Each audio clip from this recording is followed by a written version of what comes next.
Doutora Rosana, daqui do escritório Ramos e Ramos, aqui em Juiz de Fora, vai dar essa explicação, abordar esses dois temas tão conturbados dentro do nosso meio, tá bom? Então, doutora, como é que a gente consegue desmistificar essa diferença de assédio sexual e assédio moral? Pois bem, o assédio sexual, eu vou iniciar por ele, porque ele é mais raro. Ele atinge a liberdade sexual da pessoa e ela precisa ter realmente uma situação de hierarquia. É um constrangimento que a pessoa passa, né? Uma coação que ela passa. Normalmente dentro dos meios de trabalho. Dentro do meio de trabalho para favorecimentos sexuais dos superiores hierárquicos. Tanto pode ser o dono da empresa já, ou o seu preposto, né? Um chefe hierárquico. Alguém que esteja acima daquele trabalhador. Exatamente, que de forma a coagir aquela pessoa, ou até em questão de colocar situações de promoção, dando vantagens a ela se, em contraprestação, lhe causar algum favorecimento sexual. Isso tudo induz ao assédio sexual.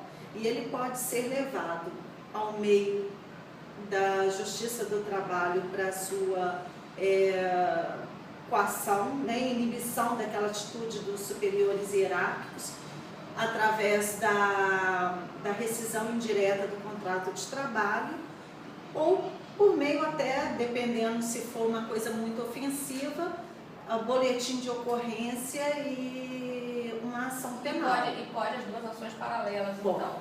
Não tem problema. Pode. Mas o que se vê é um silêncio até essa pessoa tentar conseguir inibir a pessoa e falar, olha, eu não estou com disposição para essa atitude sua, eu não pretendo isso, se você quiser me mandar embora, você manda. E quando ela finaliza essa situação do assédio sexual, muitas vezes se torna assédio moral logo em seguida.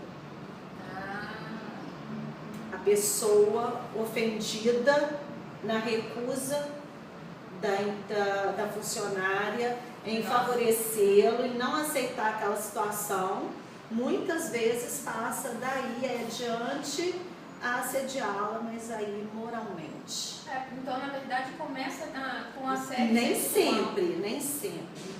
Nem sempre. Pode ser um assédio moral simples, só ele. O que seria esse assédio moral? Como é que a gente caracterizaria isso? O assédio moral é aquele ataque à dignidade mesmo da pessoa, do funcionário, tá? Ele pode ser horizontal, como pode ser na vertical.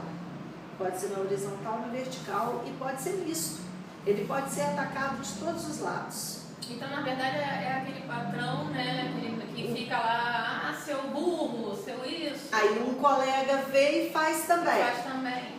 Faz também. E ele vai aceitando aquilo, vai achando aquilo. Então atinge a sua autoestima, muitas vezes causando até uma depressão, causando muitos males até físicos e psíquicos, a ponto da pessoa às vezes nem aguentar mais ir trabalhar. Então nesse caso também entra-se, aí já não tem uma ação penal. Aí é só a ação trabalhista mesmo, a rescisão indireta do contrato de trabalho, por meio da Justiça do Trabalho e dano moral. Isso que eu ia perguntar, nesses dois casos, tanto o assédio sexual quanto o assédio moral, também caberia o dano moral? Todos os dois cabem o dano moral. Todos os dois levam ao dano moral. E a responsabilidade, muitas vezes, o funcionário, quando ele é agredido por um preposto da empresa, ele costuma levar essa ideia ao chefe, ao dono da empresa, demonstrando a situação que está ocorrendo, a tentativa de reverter a situação, porque às vezes precisa do emprego Claro. e a situação do mercado não permite sair de um e entrar no outro logo em seguida. É verdade. Então a permanência ali, para ele é importante, então ele ainda pode levar, mas quando já é do patrão diretamente, ele não tem socorro, então ele não tem um socorro administrativo, ele já tem que partir mesmo para a Justiça do Trabalho. E assim, a justiça ela tem recepcionado bastante assim, esses tipos de ações e os juízes têm julgado bem esse tipo de ações com assédio moral, o assédio moral, principalmente. Assédio sexual se vê muito pouco, até porque as vítimas, elas ficam, de certa forma, se achando culpadas de alguma forma de estar incentivando aquela situação, ou por constrangimento. Não que elas incentivem, mas elas acabam achando que elas fizeram alguma coisa para levar aquilo.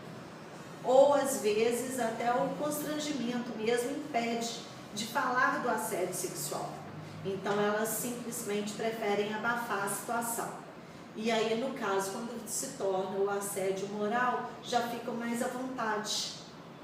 Aquela perseguição, falando que a pessoa está fazendo o serviço todo errado. Geralmente, quando é o patrão mesmo, o dono da empresa, geralmente esse assédio moral busca realmente que a pessoa peça demissão, não aguente mais e peça demissão, para evitar pagar verbas altas, né? Porque se a pessoa pede demissão, não paga os 40% do fundo de garantia, tem várias funções aí e que o empregado sai perdendo.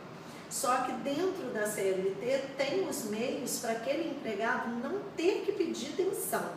Ele pode sair do emprego, procurar um advogado, entrar com uma ação judicial pedindo a rescisão indireta. Ele vai ter todos os pagamentos, todas as verbas salariais, todas as verbas rescisórias, como se tivesse sido mandado embora. Não perde nada com isso. E assim, às vezes a gente vê, no caso do assédio sexual, como normalmente são os patrões, né, que fazem, os superiores hierárquicos, né, que normalmente provoca contra as mulheres, e deve ter alguma coisa contra homens também. Também. Não deve ser pouco divulgado, né? Porque não deve ser fácil para um homem também ser assediado sexualmente e ainda ter que revelar isso. Né? E ainda ter que recusar. Exatamente. Você está recusando. Exatamente, deve ser uma situação complicada. Mas aí quando chega a nível de prova, para provar isso, porque pelo pouco que se sabe, são relações que estão entre uma sala, não tem testemunhas, não tem nada. E como é que faz para o funcionário provar o assédio sexual? Porque o moral normalmente pode ser feito em público, né? Com outros colegas e facilitando que outros colegas também pratiquem contra aquele funcionário o mesmo assédio.